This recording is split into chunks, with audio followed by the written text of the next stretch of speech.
Welcome to Surrender School.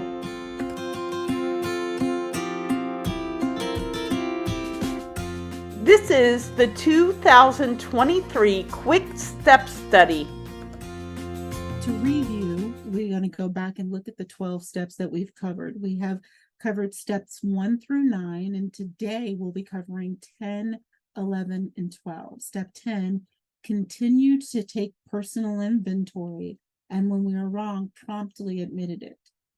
Step 11, sought through prayer and meditation to improve our conscious contact with God as we understood Him, praying only for the knowledge of His will for us and the power to carry that out. And then we'll finish up with step 12, having had a spiritual awakening as the result for these steps. We tried to carry this message to compulsive overeaters and to practice these principles in all our affairs. Now let's go back and we're going to review once again, like we do every week. Step 1, in step 1, we found complete despair and powerlessness. We cannot solve our own problems that we have with eating and food. So in step 2, we found that power. We found hope in a power greater than ourselves, some kind of higher power. So step 1 is the problem. Step 2 is the solution. And then in step 3, we merely had to make a decision. We had to turn to a higher power that we found in step 2 to make a decision to turn our will and our lives over to that higher power. And then we went into step 4. In step 4, we looked at ourselves, we looked at our resentments, we looked at our fears, and we looked at our self-conduct. And in our resentments, we discovered that resentments were that the past didn't go our way. We understood that the fear was the future won't go our way. And then we looked at our sex conduct, and basically that's just our relationships with people. So the Big Book order of the 4th step is basically dealing with our past, which is our resentments, dealing with our future, which is our fear, and then learning how to live in the present with other people, which is our conduct. Then we went on to step 5, and then in step 5, we admitted to God, to ourselves, and to another human being the exact nature of our wrongs. So we wanted to know, why would we ever do this? Why would you want to admit to God, to ourselves, and to another human being the exact nature of our wrongs?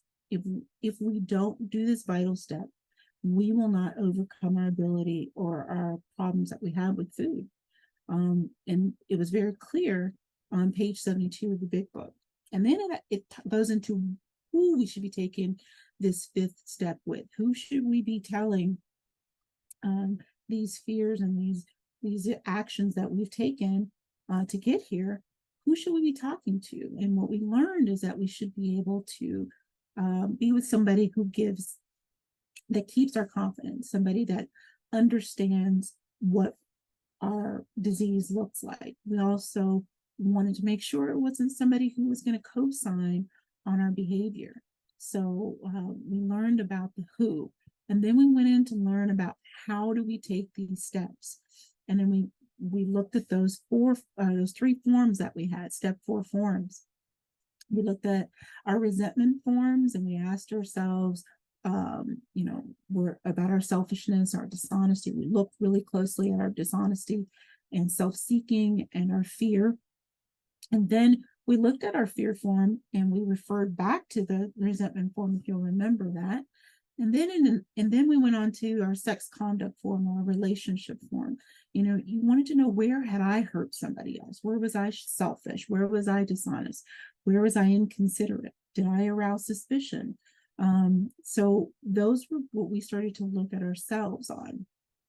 And then not quite finished up, because then we take that information that we've created or that we've looked at on those forms. We talk to another human being. We got honest with ourselves first, and then we talked to another human being. And then we turn to God in a quiet place after we talk to that human being. And then we carefully review the things that we put on our list. We just take a couple of hours or an hour or so to spend time with your higher power and just be completely grateful and thankful. We thank God from the bottom of our hearts that we may know Him better. And that was the step 4. Then we went on to step 6 and 7. We did those together because in step 6, if you remember, we're entirely ready to have God remove all these defects of character. Your higher power has to remove the defects of character. All it's asking you to do is get ready. So we learned what those defects of character were, and we learned that they break down to about 4 important defects: selfishness, dishonesty, self-seeking, and fear. And then we went into 7, and we simply humbly asked him to remove our shortcomings. So we said a prayer to God, humbly asking God to come into our lives and remove those defects of character. They're not for us to remove. They're for our higher power to remove. And then we went in last week, we saw step 8 and 9, and we learned all about what we do now that we have asked for those character defects to be removed. We have to start looking at ourselves now in 8 and 9 and making amends to those people that perhaps we've wronged, not necessarily the people who wronged us, but the people we've wronged. And then we learned that there are 3 different types of direct amends. There's the eyeball to eyeball, there's the restitution, and there's the public consequences. And then we went into the living amends. The living amends is just simply, you got to show up different in that relationship. An apology is just not enough. Restitution is not enough. You got to show up different in that relationships. And most of us found that those are people who are closest to us, our families, our spouses, our children. So living amends is how we show up for other people. And then we talked about the amends that we cannot make. Perhaps someone has passed on before you had an opportunity to say, we're sorry. And we went over a couple of ideas of things that you could do to make those kinds of amends. And then lastly, we talked about the complex amends. We don't blame ourselves for some of those amends that we haven't made or couldn't make or didn't make, or the things that we didn't do in relationships. What we do today is we look at what we could have done differently, and now we show up differently. So that's 8. That's steps 1 through 9. And also in step 8 and 9, we had a form. And in that form, we talked about the persons we'd harmed. We went over our responsibility and our part. And we just did this last week. So if you've not done your form, maybe work with their sponsor in the very near future to make sure you complete it. And now we moved into step 10. We continued to take personal inventory, and when we were wrong, promptly admitted it. We don't wait 5 days, 6 years, my case. We do it promptly. That's what that step is about. So now we start with step 10 and 11, the introduction. Let's see what Linda has to say about that. So the first thing I want to highlight is on page 54, very first few paragraphs there. He says, we ended our discussion of step 9 with the hidden promises on pages 84 and 85.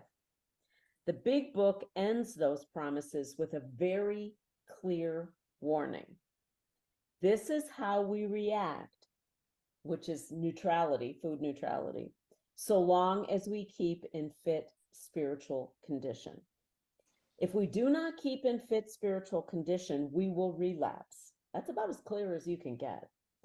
Our mental obsession will return. We will become insane again. How do we keep in fit spiritual condition?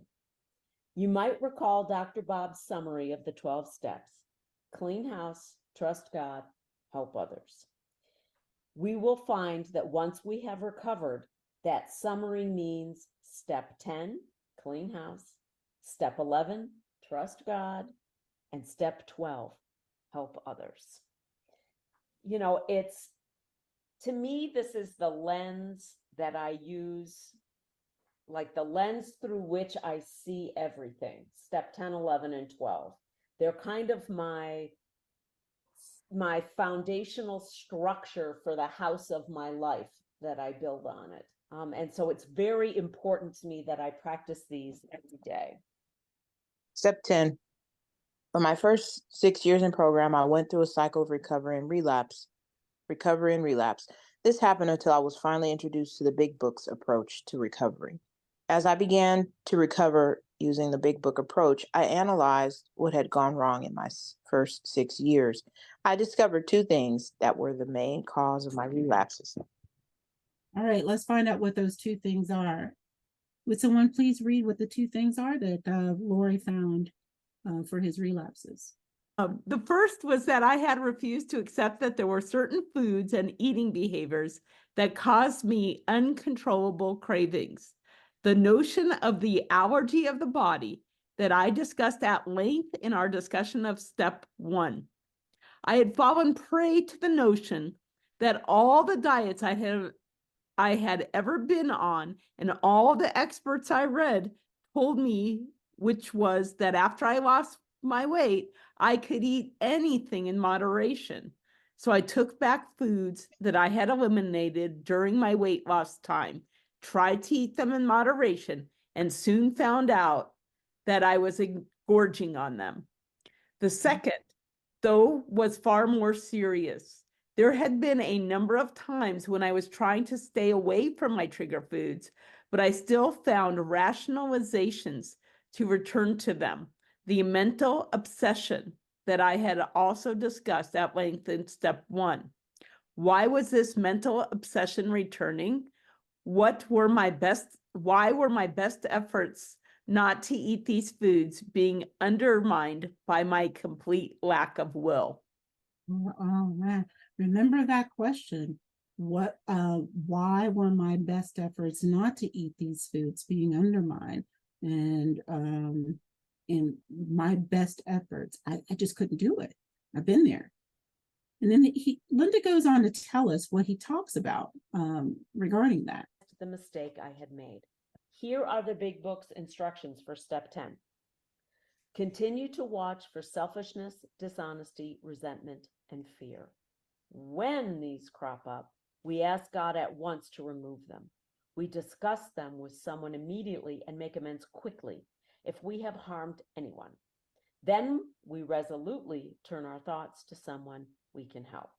If you look at these instructions, you will see pretty clearly that they are really the equivalent of doing steps 4, 5, 6, 7, 8, and 9. Okay? So he saw that it was clearly about more than just admitting a mistake and knee-jerkingly apologize for it, as if that was enough. Okay? Mhm. So basically what Lori's saying there, he wasn't practicing steps 10, 11, and 12 is the reason he kept going back into the relapses. I have a simple 12-point checklist. It just happened to be 12 for when I do a step 10. I look at the doctor's opinion and find these words. They are restless, irritable, and discontented unless they can again experience the sense of ease and comfort which comes at once by taking a few drinks. I look at page 52 in We Agnostics and find the bedevilments. We were having trouble with personal relationships. We couldn't control our emotional natures. We were a prey to misery and desperation, depression. We couldn't make a living. We had a feeling of uselessness. We were full of fear. We were unhappy. We couldn't seem to be of real help to other people. I also look at my food issues. Ooh, this is a big one. Because I always learned the bedevilments on page 50. Thank you for reading, by the way. I always looked at the bedevilments on page 52. And I had a sponsor early on who said, you take those and you make them a present statement and an I statement. I am having trouble with personal relationships. I can't control my emotional nature. I am prey to misery and depression, and so on and so forth. And you're going to see that in the next slide. That's exactly what Lori does. And he apparently learned it from somebody too. So would someone please read the 12 interpretations of the bedevilments? And it's also the 12-point checklist that Lori uses. So my 12-step checklist for when I do a step 10 is, am I restless? Doctor's opinion. Am I irritable? Doctor's opinion. Am I discontented? doctor's opinion? Am I having trouble with personal relationships? Bedevilments? Can I not control my emotional nature? Bedevilments? Am I prey to misery and depression? Bedevilments? Can I not make a living? Bedevilments? Do I have a feeling of uselessness? Bedevilments? Am I full of fear? Another bedevilment. Am I unhappy? Bedevilment. Am I not a real help to other people? Bedevilment. Is my food or quantity of food getting sloppy? And if the answer to any one or more of these questions is yes, then it's time for me to clean house again. So I take out my step 4 forms and I fill them out. And I do a step 5 and then a 6 and a 7, and I figure out and then do my amendments. So these are the things that I do as well. As I started looking at myself, especially when I feel like I'm going to eat, I go back and I look at these bedevilments and find out and try to do a step 4 again, and see where my problem is. And most of the time it does work. And ending step 12 here was just an item that was in our literature, or excuse me, it was in our historical literature rather. And it shows Dr. Bob writing a prescription to all alcoholics. And it says, trust God, clean house, Help others. So now we start with step 11. In step 11, sought through prayer and meditation to improve our conscious contact with God as we understood him, praying only for knowledge of his will for us and the power to carry that out. And in step 11, there is a form, there's a link, by the way, that is over here that shows oabigbook.info that you can go download these prayers and I left that there. So if you have that PDF file that can be found in Surrender School, you can go download this for yourself. And we're going to go over this. So now in step 11, if we've downloaded the step 11 form, which can be found here, we can start looking at these prayers. And we're going to break down each one of these sections in the next few slides. So let's see what Linda has to say about this particular one. For me. All right, we're going to move on to step 11. He says on page 57, left-hand side, second paragraph down, the Big Book's warning about needing to keep in fit spiritual condition begins its discussion of step 11 on page 84 of the Big Book. It is easy to let up on the spiritual program of action and rest on our laurels. We are headed for trouble if we do, for alcohol is a subtle foe. We are not cured of alcoholism. What we really have is a daily reprieve contingent on the maintenance of our spiritual condition. Every day is a day when we must carry the visions of God's will into all of our activities. How can I best serve thee? Thy will, not mine, be done. It's not the prayer. I have to remind myself, the prayer is not, how can I get what I want? How can I talk you into giving me what I want? These are thoughts which must go with us constantly. We can exercise our willpower along this line all we wish. It is the proper use of the will. And he says here, he clarifies a reprieve is actually a suspension of a death sentence. Wow. A reprieve is actually a suspension of the death sentence. And that, to me, explains what my food addiction looks like. And it does say that alcohol is a subtle foe. Food for me is, my alcoholic foods for me is a subtle foe. I am not cured of my of being able to eat my alcoholic foods. I may never be cured. I am never going to be cured of that. What we really have is a daily reprieve contingent upon the maintenance of our fit spiritual condition. So, wow, that is huge for me. And then there are specific directions. Would someone please start to read the specific directions from page 57 of our Big Book study guide? These suggestions are, in effect, the minimum we should be doing. I know many people who spend an hour or two meditating in the morning using any number of powerful meditation techniques. They are very spiritual people, and I respect them tremendously, but at the minimum, they also do what the Big Book suggests. The Big Book has 3 kinds of prayers and meditations. The first is what we do on going to sleep, as discussed in the first full paragraph on page 86. The second is what we do on awakening, as discussed in the last 2 paragraphs on page 86 and the first 3 paragraphs on page 87. The third is what we do during the daytime, discussed in the last paragraph on page 87, going on to page 88. Thank you for reading. And we're going to take a look at each one of those, the first, second, and third items of prayer and meditation that the Big Book suggests that we do. So this is the form and way that it looks. And if you click on this form, it will actually take you to the location. If you have this available to you, excuse me, if you have that link available, if you have that PDF file, if you click on this, it will take you to this so you can download it for yourself. This is what it looks like before we break it down. So let's break it down using the words from the Big Book. So on page 86 of AA's Big Book, it really does read in such a way that in the end you say, God, please forgive me and tell me what corrective measure should I take. So let's see what the Big Book has to say about that. Would someone please read from AA's Big Book, page 86? What we should do at night? Sure. When we retire at night, we constructively review our day. Were we resentful, selfish, dishonest, or afraid? Do we owe an apology?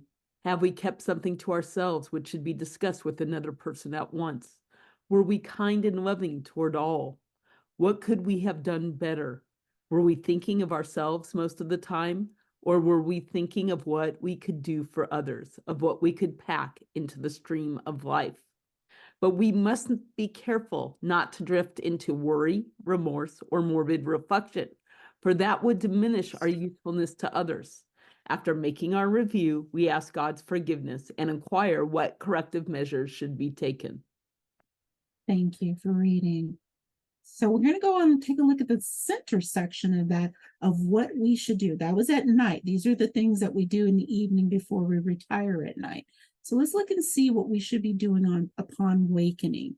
Would someone please read from page 86 and 87 of AA's Big Book of what we should be doing upon wakening? On awakening, let us think about the 24 hours ahead. We consider our plans for the day. Before we begin, we ask God to direct our thinking, especially asking that it be divorced from self-pity, dishonest, or self-seeking motives. Under these conditions, we can employ our mental faculties with assurance, for after all, God gave his brains to use. Our thought life will be placed on a much higher plane when thinking is cleared of wrong motives. We usually conclude the period of meditation with a prayer that we be shown all through the day what our next step is to be, that we'll be given whatever we need to take care of such problems. We ask especially for freedom from self-will and are careful to make no request for ourselves only. We may ask for ourselves, however, if others will be helped. We are careful never to pray for our own selfish ends. Many of us have wasted a lot of time doing that, and it doesn't work. You can easily see why. Thank you so much for reading.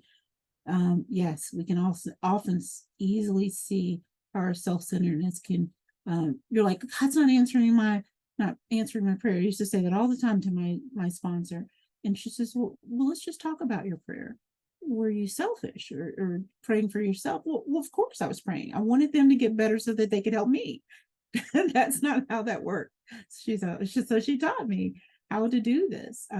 God, I ask that everything I want from myself be given to this person. That's the resentment prayer that's on page 52. I ask for their health, their prosperity, and their happiness, and mean it when you pray it. I didn't mean it the first 2 weeks and it didn't happen. And then finally I prayed it enough that it actually meant something to me. So now what happens on a day-to-day basis? What happens throughout the day? Would someone please read from page 87 and 88 of AA's Big Book of what we should be doing throughout our day. As we go through the day, we pause when get agitated or doubtful and ask for the right thought or action. We constantly remind ourselves we are no longer running the show, humbly saying to ourselves many times each day, "Thy will be done." We are then in much less danger of excitement, fear, anger, worry, self-pity, or foolish decisions. We become much more efficient. We do not tire so easily, for we are not burning up energy foolishly as we did when we were trying to arrange life to suit ourselves. It works. It really does. We alcoholics are undisciplined, so we let God discipline us in the simple way we have just outlined. But this is not all. There is action and more action. Faith without works is dead. The next chapter is entirely devoted to step 12. Thank you for reading that. And it's just remember one of the prayers that I still do this, and I did this on Friday, as a matter of fact. This is a sick person. How can I be helpful to this person? God, save me from being angry. Thy will be done. Not Karen's will be done, but thy will, higher power, please be done. And I do that frequently because I work with some insane people. So I get to do that frequently. So we're going to move on to step 12. This will be our last step that we do. And there's quite a few slides on this one, so we'll probably finish up right on time at the end of these slides. And step 12 was the lecturer for this step was Lori C.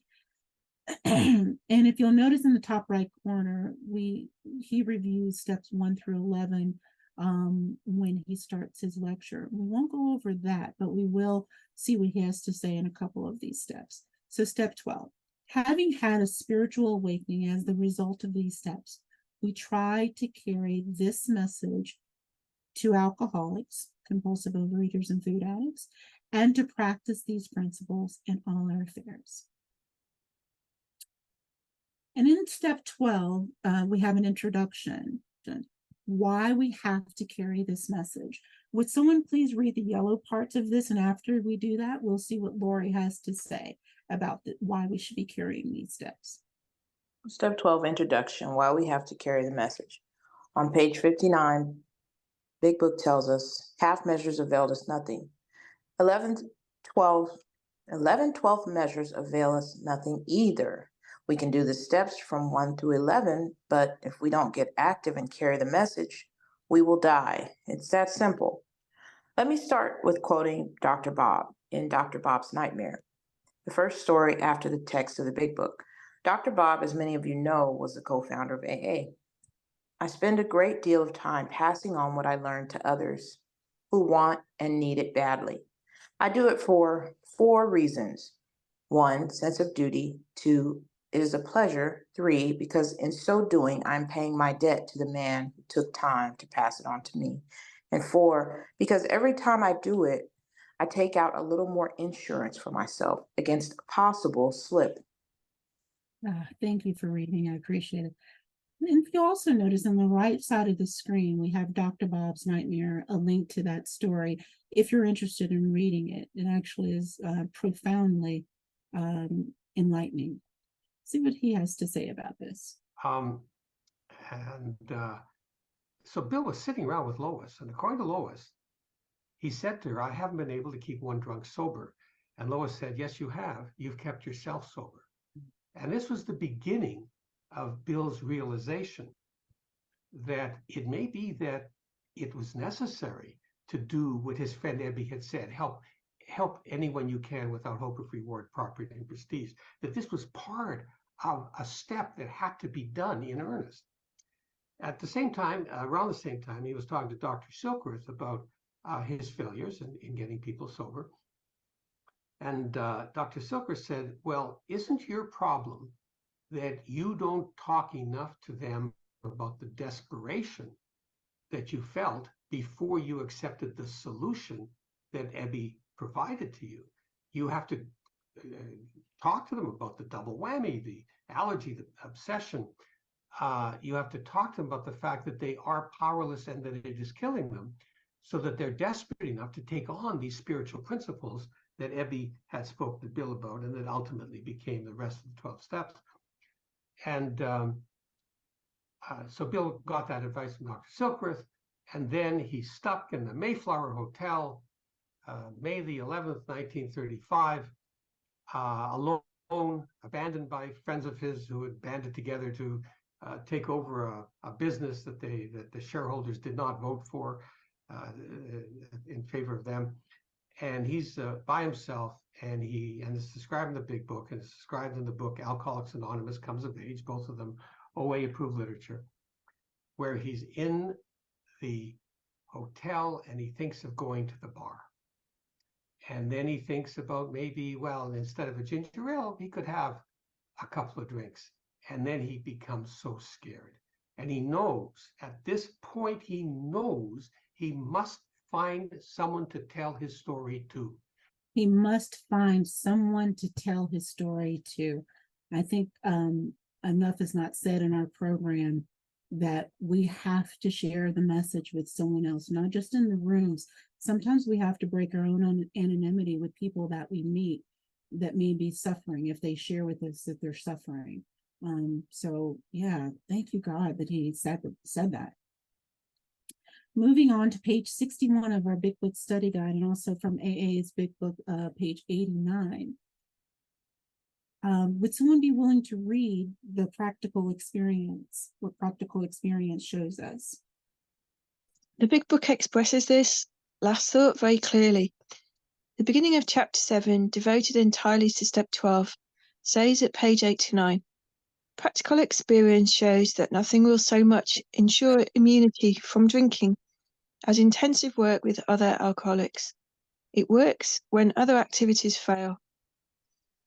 If you look at the step 3 and the step 7 prayers, you will see that they are really all about becoming fit to help other people. Look at the step 3 prayer at page 63. Take away my difficulties, that victory over them may bear witness to those I would help, of thy power, thy love, and thy way of life. We ask that our difficulties be taken away, not for our own sake, but purely so that victory over our difficulties will show those whom we want to help the power of our higher power. And the step 7 prayer at page 76. I pray that you now remove from me every single defect of character which stands in the way of my usefulness to you and my fellows. We ask that those defects of character which hinder us from helping others be taken away from us. I do believe that, truly believe that the practical experience, I know it's been my experience rather, shows that nothing will so much ensure immunity from overeating and addictive eating as intensive work with others, not passive, but intensive work with others. And there have been times that I've wanted to go back to eat, absolutely wanted to go back to eat, and what's called to share my story in front of the rooms in an in-person meeting, and I didn't eat just that day. So it is keeping me sober from my alcoholic foods, and it does work. And I'm talking intensive work, not just, like I said, not just passive work. I've done that as well, where I just take a phone call and didn't talk to the person about the program of recovery, and I ended up eating. Not just them, but I ended up eating. So yeah, that intensive work is very, very important. Would someone continue to read what it says on page 61 of our step study guide? Chapter 7 is basically a manual on how to do our job. Our job description is actually found on page 102. Your job now is to be at the place where you may be of maximum helpfulness to others. We are disabled people. Other normal people don't have to do what we have to do. They don't have addiction problems. They can spend their spare time doing things they want to do for their own comfort and enjoyment. But we cannot afford to do that. If we don't help others, we will relapse. we will go back to eating. And if we go back to eating, we will surely die. If you don't believe that by now, go back and think about step 1. Thank you. Wow, that is powerful. Our job now is to be in a place where we can be of maximum helpfulness for somebody else, not for myself. I wish I was one of those normal people that could, spend not have to wake up in the morning and do meditation and prayer and ask God for help and call 3 people during the day and weigh and measure my food. I wish I could be one of those people, but I am simply not built like them. I have to spend the time doing this just to have some level of normalcy. Would someone please read the promises? Some step 12 promises. Here are some promises of step 12. Life will take on new meaning. To watch people recover, to see them help others, to watch loneliness vanish, to see a fellowship grow up about you, to have a host of friends. This is an experience you must not miss. Page 89. Follow the dictates of a higher power, and you will presently live in a new and wonderful world, no matter what your present circumstances. Page 100. So, even though we have to carry the message, it turns out that carrying the message becomes, for us, one of the most significant things that we do. Thank you for reading. One of the most significant things that we do is carry the message to other people and help other people, be of maximum usefulness to someone else. Continuing on page 62, would someone please read one of the promises? One of the promises is that we will see how our experience can benefit others. And at page 124, the big book says, showing others who suffer how we were given help is the very thing which makes life seem so worthwhile to us now. Cling to the thought that in God's hands, the dark past is the greatest possession you have, the key to life and happiness for others. With it, you can avert death and misery for them. Meaning has now been given to our suffering or to the harms we've done others. We are different from what we used to be. The suffering we have undergone or the harm we have done were things that happened to someone we used to be, not to us. Thank you for reading. One of the things that I can express from my experience is the dark past is one of the greatest possessions. My dark past is one of the greatest possessions that I have because it allows me to help someone else. It took years before I shared in front of the rooms that I had bariatric surgery. It took years for me to have one of my pictures showing how unbelievably messy my home was. Couldn't even see the floor for all the clothes on it. It took years before I was able to share that because I had so much shame around that portion of my disease. My house doesn't look like that now. I have no shame around having bariatric surgery, or that is where my disease took me.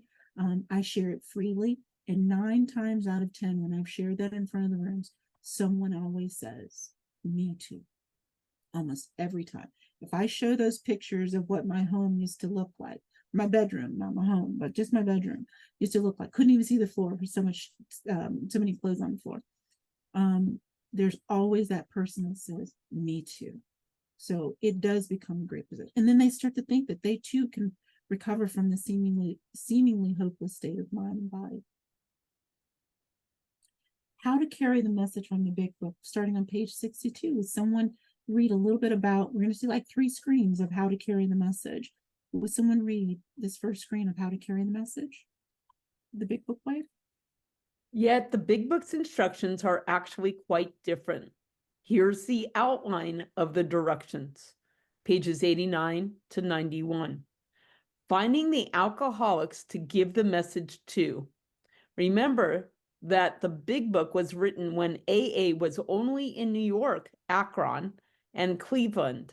It was written as a textbook for those who did not have contact with AA and who did not have meetings to go to. So there necessarily had to be instructions for finding the right person. We're lucky in OA and in the other 12-step programs. People come to us and we don't have to find them. Awesome. Thank you, Joy. Carrying on with how to carry the message, I'll read this one really quickly. So it goes on to say, page 91 to 95, we talk about how to carry the message in meetings, or the first meeting that someone goes to. 96 gives us 96 to 98 gives us guidelines in dealing with our sponsees, and 98 to 100 is the general issues and the family of the person who's working the steps. And then in 100 to 102, what recovery is like for us.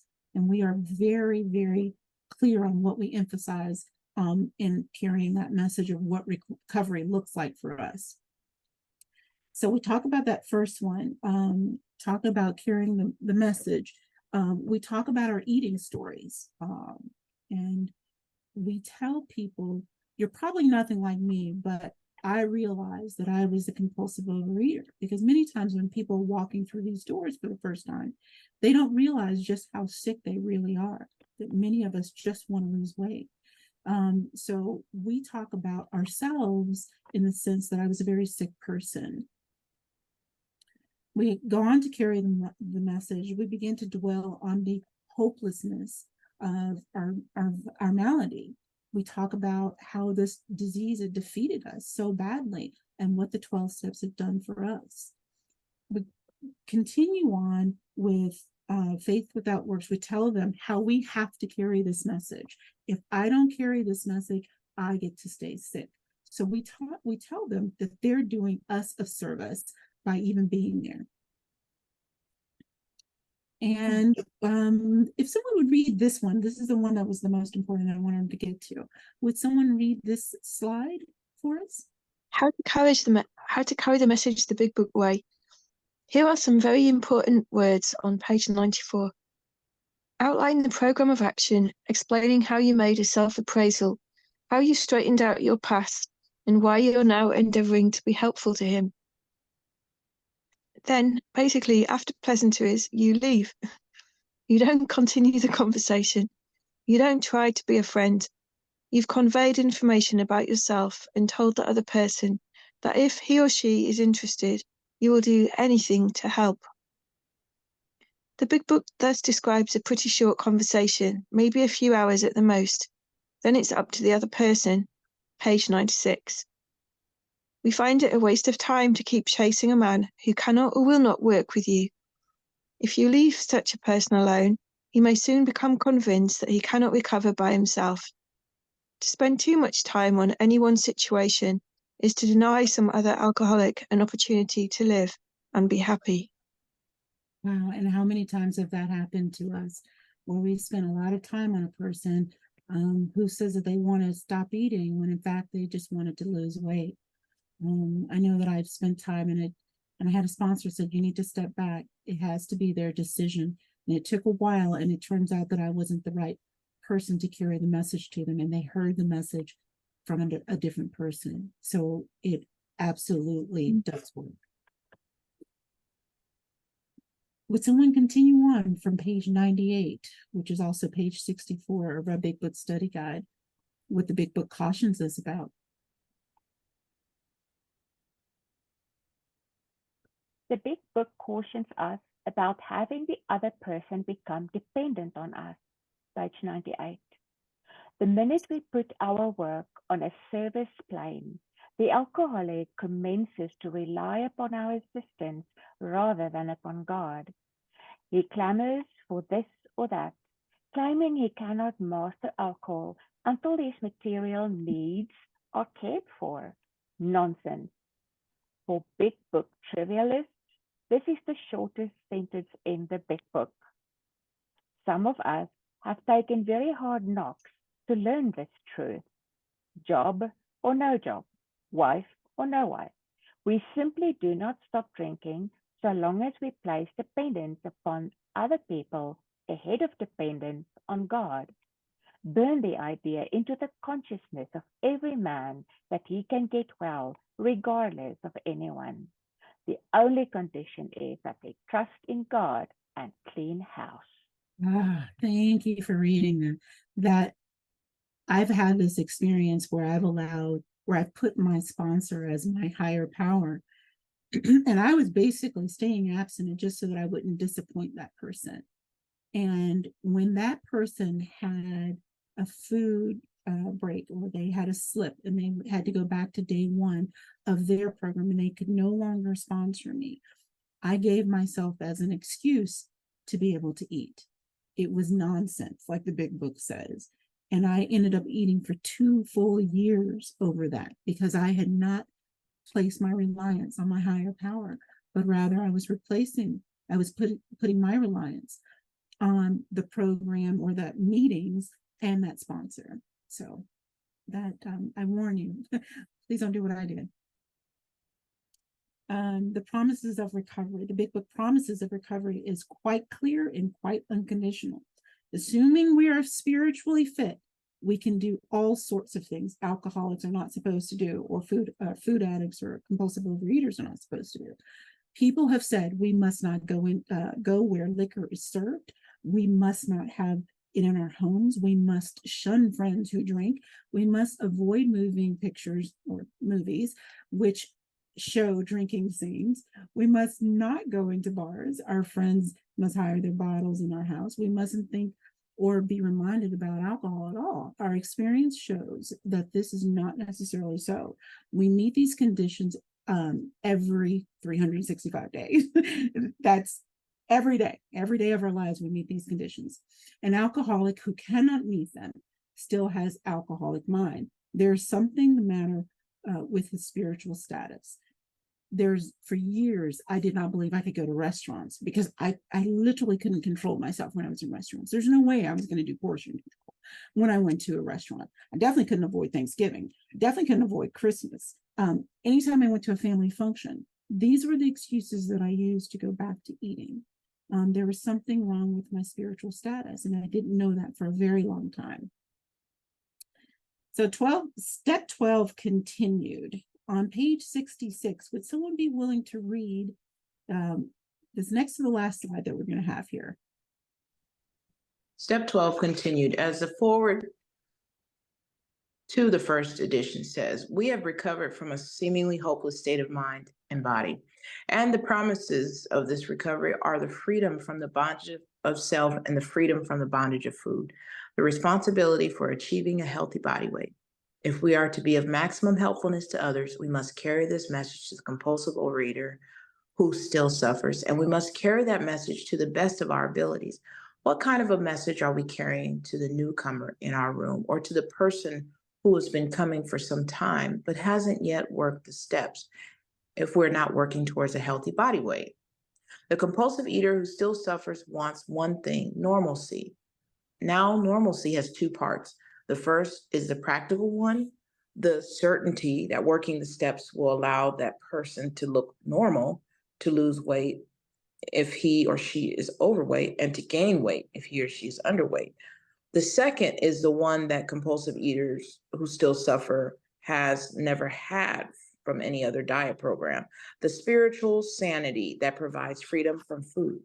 And that is something I desire to have, is the spiritual sanity that provides freedom from food. And that is what these 12 steps gives us. Thank you for reading, by the way.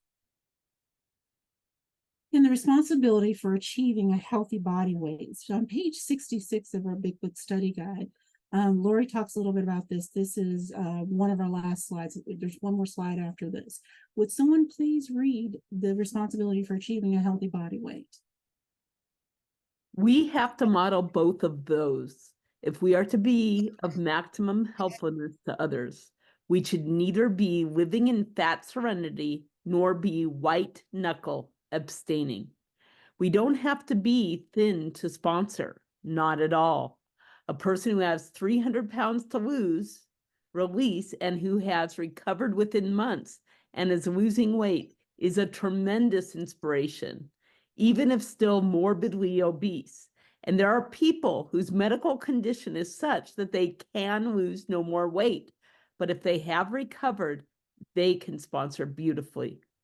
What I am talking about, however, and I have myself been an example of this, are people who talk about how they have been members of this program for a long time, how they recovered, how food is no longer an issue for them, but who do not appear to have a healthy weight. The question they must ask themselves, as I asked myself, is how well they are carrying the message. Are they carrying the message to the best of their ability? I know when I was among them, I was not carrying the message well. On the other hand, having a healthy weight does not necessarily provide the message either. I really like that. I've been there before where I stopped carrying the message, and I did notice that my weight started to creep up again. I also had this problem where I was suffering from bulimia, where I was carrying the message, but the message that I was carrying was not one that anybody wanted to hear. Therefore, nobody wanted to recover in my presence. So I do believe it's of vital importance for us to be healthy, whatever that healthy weight looks like for you. So I don't have any dogs in that fight of what your body weight should look like, as long as it is healthy for you. So yeah. That was the last slide. I forgot.